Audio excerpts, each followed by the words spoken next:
গম আসলো, ভুট্টা আসলো, খেজুর আসলো, খাবারের কোনো অভাব নেই। এইবারে তোমার মতো আমার মতো হলে কি করতে?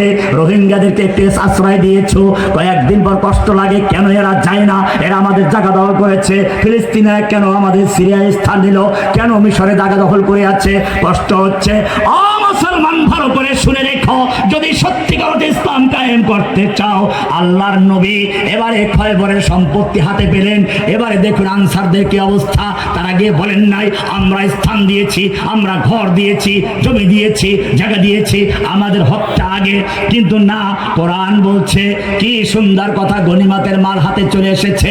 আল্লাহ রাব্বুল আলামিন বলছেন এবারে গনিমতের মাল কেমনে বন্টন হবে? মা আফা আল্লাহু আলা রাসূলিহি, মা আফা আল্লাহু আলা রাসূলিহি মিন আহলিল কুরা। ওই যে